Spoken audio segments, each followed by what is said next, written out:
अस्सलाम वालेकुम first year students. आज हमारा मैथ का यूनिट नंबर 9 का लेक्चर नंबर 2 है, एक्सरसाइज 9.2। 9.2 का जो पहला लेक्चर था उसमें मैंने आपको बेसिक कॉन्सेप्ट दिए थे कि ट्रिग्नोमेट्रिक रेशियोज़ क्या होती हैं और क्वाड्रेंट के रूल समझाए थे कि first quadrant, second quadrant, third quadrant, fourth quadrant, और फिर ट्रिग्नोमेट्रिक रेशियोज़ के साइंस के बारे में बताया था कि कौन सा कहाँ पे पॉजिटिव है, कहाँ पे नेगेटिव है। फिर एंगल्स के बारे में बताया था कि नेगेटिव एंगल्स के साथ ट्रिग्नोमेट्रिक रेशियोज़ का कैसे हमने करना है। आज उसी सारे जो कॉन्सेप्ट्स आपको लेक्चर नंबर 1 में दिए थे 9.2 के, वही कॉन्सेप्ट सारे अब एक्सरसाइज 9.2 को सॉल्व करने में यूज़ होंगे। पहले 3 क्वेश्चन जो हैं वो ऑब्जेक्टिव फॉर्म में आते हैं, उसके MCQs बनते हैं नॉर्मली, तो लेकिन फिर भी मैंने हर क्वेश्चन से एक एक दो पार्ट सेलेक्ट किए ताकि आपका कॉन्सेप्ट क्लियर हो जाए। फिर जब आपका कॉन्सेप्ट क्लियर हो जाएगा तो जब उसके MCQs बन के आएंगे तो आपको इशू नहीं होगा इंशाल्लाह। क्वेश्चन नंबर 1 में सिर्फ ये बताना है कि जो ये ट्रिग्नोमेट्रिक रेशियोज़ के एंगल्स दिए हैं इसका साइन क्या है, पॉजिटिव है या नेगेटिव है। तो आपको बताया था कि ये 4 क्वाड्रेंट्स हैं हमारे, फर्स्ट, सेकंड, थर्ड और फोर्थ। यहाँ पे मैंने कहा था इसको आपने ऐसे याद रखना है A, S, T और C, ताकि ये आपको पता लग जाए कि फर्स्ट क्वाड्रेंट में ऑल पॉजिटिव, सेकंड में साइन और उसका रेसिप्रोकल यानी कोसेकेंट पॉजिटिव होंगे, बाकी चारों नेगेटिव होंगे। थर्ड क्वाड्रेंट में tan और उसका रेसिप्रोकल कॉट पॉजिटिव होंगे, बाकी चारों नेगेटिव होंगे। इसी तरह फोर्थ क्वाड्रेंट में कॉस और उसका रेसिप्रोकल यानी सीकेंट पॉजिटिव है, बाकी सब नेगेटिव है। दूसरा मैंने बताया था कि यहाँ से ये 0 से लेके ये 90 डिग्री तक है, फिर यहाँ पे 180 डिग्री, फिर 270 डिग्री और फिर 360 डिग्री, ताकि एंगल क्योंकि डिग्रीज में दिए हुए, जैसा हमें ये पता लग जाएगा कि कौन सा एंगल किस क्वाड्रेंट में लाई करेगा, और फिर उसकी ट्रिग्नोमेट्रिक रेशियो को हम देख के ये बता सकेंगे कि यहाँ पे ये पॉजिटिव होगा या नेगेटिव होगा।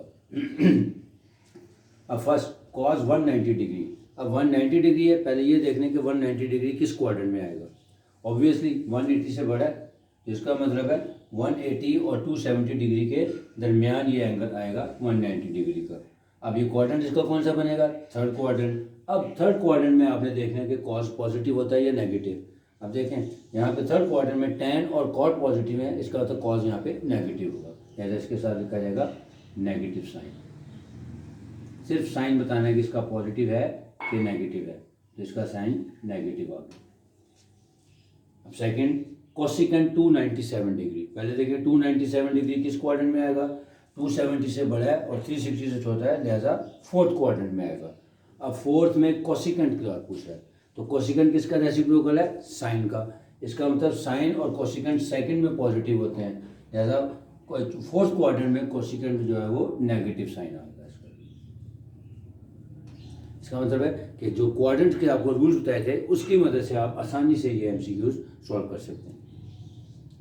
नेक्स्ट है tan इंटू -182 डिग्री। अब ये देखें जो आपको दूसरे रूल्स बताए थे कि नेगेटिव एंगल्स के ऊपर ट्रिग्नोमेट्रिक रेशियोज को कैसे हमने चेंज करना है, उसमें मैंने आपको एक ही रूल बताया था कि जो कॉस और उसका रेसिप्रोकल सीकेंट जो है वो नेगेटिव पे भी पॉजिटिव को शो करता है, बाकी सबके साइन चेंज हो जाएंगे यानी वो नेगेटिव हो जाएंगे। क्योंकि tan है जैसे ये जगह -tan 182 डिग्रीज,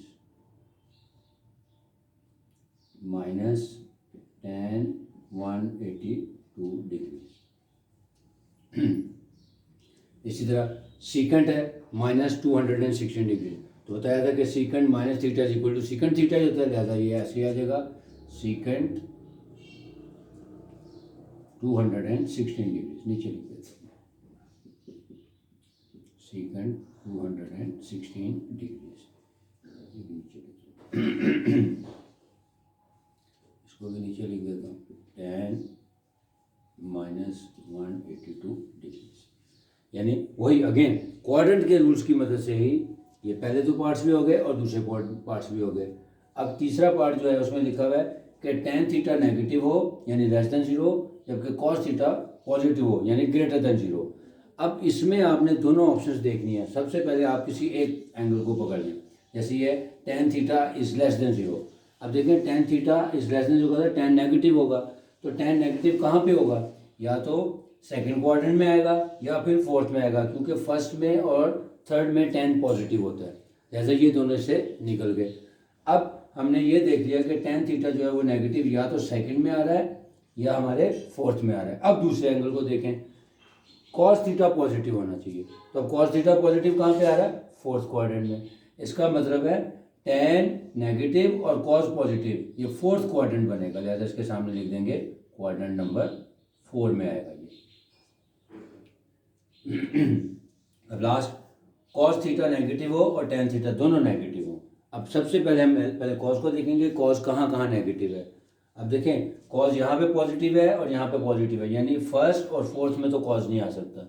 अब आएगा सेकंड और थर्ड, यहाँ पे दोनों में वो नेगेटिव है, cos नेगेटिव है। अब दूसरा देखें कि tan नेगेटिव कहाँ पे होगा, तो tan यहाँ पे नहीं होगा अब नेगेटिव, क्योंकि थर्ड में पॉजिटिव, इसका तो सेकंड क्वाड्रेंट में आएगा।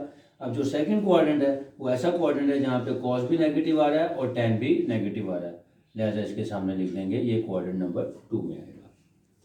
ठीक है, यानी ये पहले तीनों क्वेश्चन जो है वो क्वाड्रेंट्स की मदद से सॉल्व होंगे कि सबसे पहले जो आपको रूल्स बताए हैं ASTC वाले वो रखने हैं और फिर एंगल्स की लोकेशन देखनी है और फिर उनके साइंस बताने हैं। तो क्वाड्रेंट्स आपने बना के करेंगे तो ये आसानी से समझ आ जाएगा। अब आते हैं क्वेश्चन नंबर 4 की तरफ। 4, 5, 6, 7, 8 तकरीबन सारे एक ही जैसे हैं, उनमें से मैंने एक एग्जाम्पल सेलेक्ट की है। अगर ये आपको समझ आ जाएगा तो उसके बाकी सारे रिमेनिंग पार्ट्स आप आसानी से कर सकते हैं। कि कोई एक ट्रिग्नोमेट्रिक रेशो दी हुई है और टर्मिनल आर्म बताया हुआ है, उसके मुताबिक आपने बाकी 5 या रिमेनिंग रेशोज कैसे निकालनी है। क्वेश्चन नंबर 4 का पार्ट नंबर 2 सेलेक्ट किया। If cos theta is equal to 9/41 and terminal arm of the angle is in quadrant number 4, यानी फोर्थ क्वाड्रेंट में आ रहा है। तो ये इस तरह के क्वेश्चन को भी करने के लिए सबसे पहले आपने साइड पे रफ वर्किंग में सामने आपने क्वाड्रेंट पहले बना लेना है। First, second, third, fourth quadrant आ गया ASTC, ताकि हमें पता लग जाए। अब उसने बताया कि टर्मिनल आर्म कहाँ पे है, फोर्थ क्वाड्रेंट में, उसको मैंने मार्क कर लिया। ये देखिए, जब मैंने मार्क कर लिया मुझे ये पता लग गया कि यहाँ पे cos और उसका रेसिप्रोकल यानी सीकेंट पॉजिटिव होंगे, बाकी चारों नेगेटिव होंगे। इसका मतलब जो भी ट्रिग्नोमेट्रिक रेशो निकालते जाएंगे, जब उसका साइन लगाना होगा, अगर प्लस माइनस दोनों आ रहे हैं तो उनमें से हमने इसके मुताबिक फोर्थ क्वाड्रेंट के मुताबिक उसका साइन लगाना है। बाकी सारा प्रोसेस जो है वो आसान है कि ट्रिग्नोमेट्रिक आइडेंटिटीज़ को यूज़ करते हुए हमने बाकी 5 रिमेनिंग रेशोज निकाल लेनी है। स्टार्ट लेते हैं। सबसे पहले आ गया cos थीटा। cos थीटा की वैल्यू दी हुई है 9/41, ये गिवन है। तो जब भी जो भी हमें ट्रिग्नोमेट्रिक रेशो दी हुई होती है उसका रेसिप्रोकल पहले ले लें। cos थीटा का रेसिप्रोकल होता है सीकेंट थीटा, तो मैंने पहले सीकेंट थीटा निकाल लिया। Secant theta is equal to 1/cos theta, सुनिए साइन थीटा लिखा हुआ 1/cos थीटा।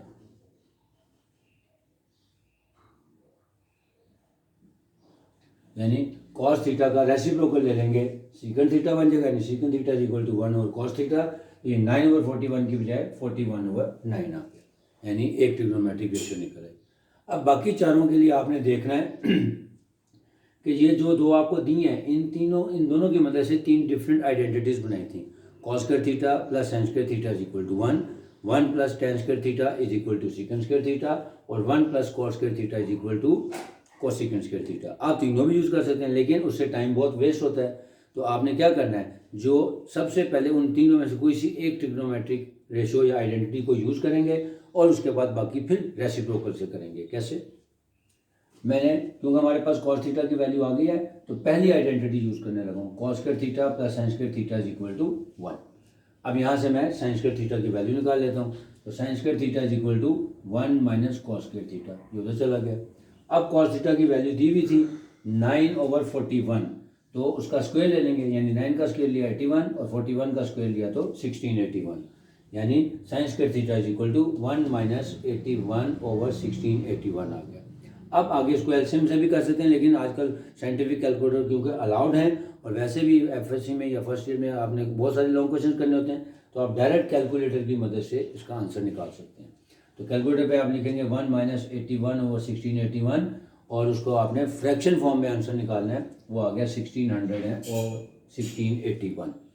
ये आई है साइन स्क्वायर थीटा की वैल्यू। लेकिन हमें क्या चाहिए, साइन थीटा। तो स्क्वायर को ख़त्म करने के लिए दोनों साइड का स्क्वायर रूट ले लें। जैसे जब हम दोनों साइड का स्क्वायर रूट लेंगे तो साइन थीटा की वैल्यू आ जाएगी। तो sign theta is equal two plus minus 40/41 आ गया।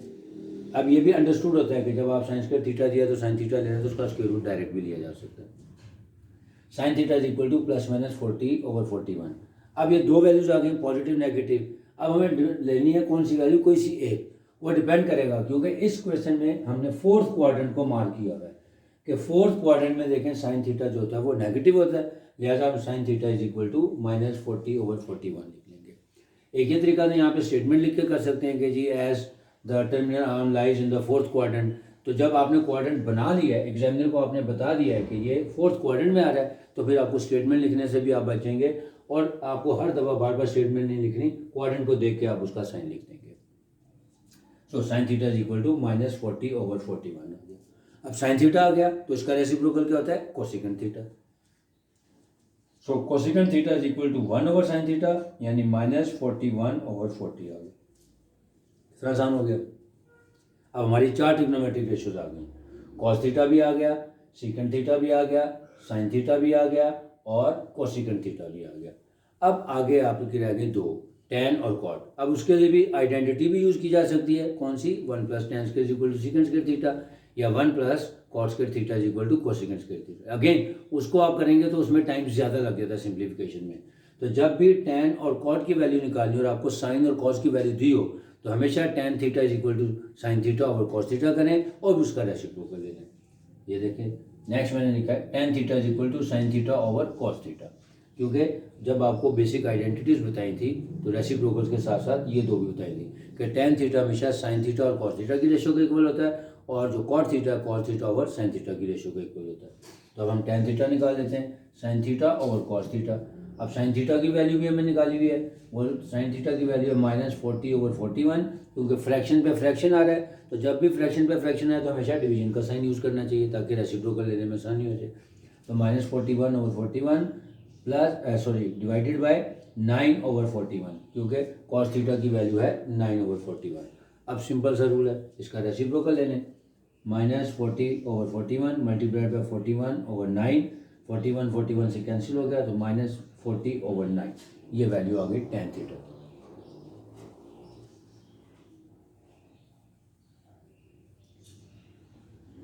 सो tan theta is equal to -40/9। इसको भी बॉक्स में से लिखूँ ताकि आसानी से नजर आ जाए, ठीक है। अब जब tan थीटा की वैल्यू आ गई तो cot थीटा की निकालने का बहुत ही आसान तरीका है, उसका रेसिप्रोकल ले लें। Now cot theta is equal to 1/tan theta, लिहाजा -9/40 आ गया। यानी अगर आप अपना क्वाड्रेंट का कॉन्सेप्ट सामने रखेंगे और ट्रिग्नोमेट्रिक आइडेंटिटीज याद होंगी तो ये जितने भी क्वेश्चन हैं ये सारे आसानी से हो जाएंगे। एक तरीका ये था कि आप तीनों आइडेंटिटीज यानी cos square theta plus sine square theta या 1 + tan स्क्वायर थीटा वगैरह, लेकिन उससे क्वेश्चन आपका और ज़्यादा लेंथी हो जाता है। तो उनमें से किसी एक आइडेंटिटी को पहले यूज़ करें। जब आपके पास रेशियोज आ जाएँ तो फिर tan और cot के लिए हमेशा आपने साइन ओवर cos वाला फार्मूला यूज़ करना होता है। उससे क्या होता है, जल्दी हो जाएगा और आपको मार्क्स भी पूरे मिलेंगे। रिवाइज करवा देता हूँ कि क्वेश्चन नंबर 1, 2 और 3 क्योंकि ऑब्जेक्टिव नेचर के हैं, उसमें सिर्फ आपको अगर क्वाड्रेंट के रूल्स आते होंगे उस रूल्स की मदद से आपने बता देना है कि इसका साइन यानी ट्रिग्नोमेट्रिक रेशियो का साइन कैसे नेगेटिव आएगा या पॉजिटिव आएगा। तो ये पहले तीनों सवाल वैसे ही हैं। फिर सेकंड भी रूल्स में आपको बताया था, एंगल नेगेटिव एंगल्स का रूल लगाया, और तीसरे में फिर अगेन मैंने ASTC या CAST कास्ट मेथड वाले यूज़ करते हुए क्वाड्रेंट्स की मदद से बता दिया कि कौन से क्वाड्रेंट में कौन से ट्रिग्नोमेट्रिक रेशियो फॉल करेंगी।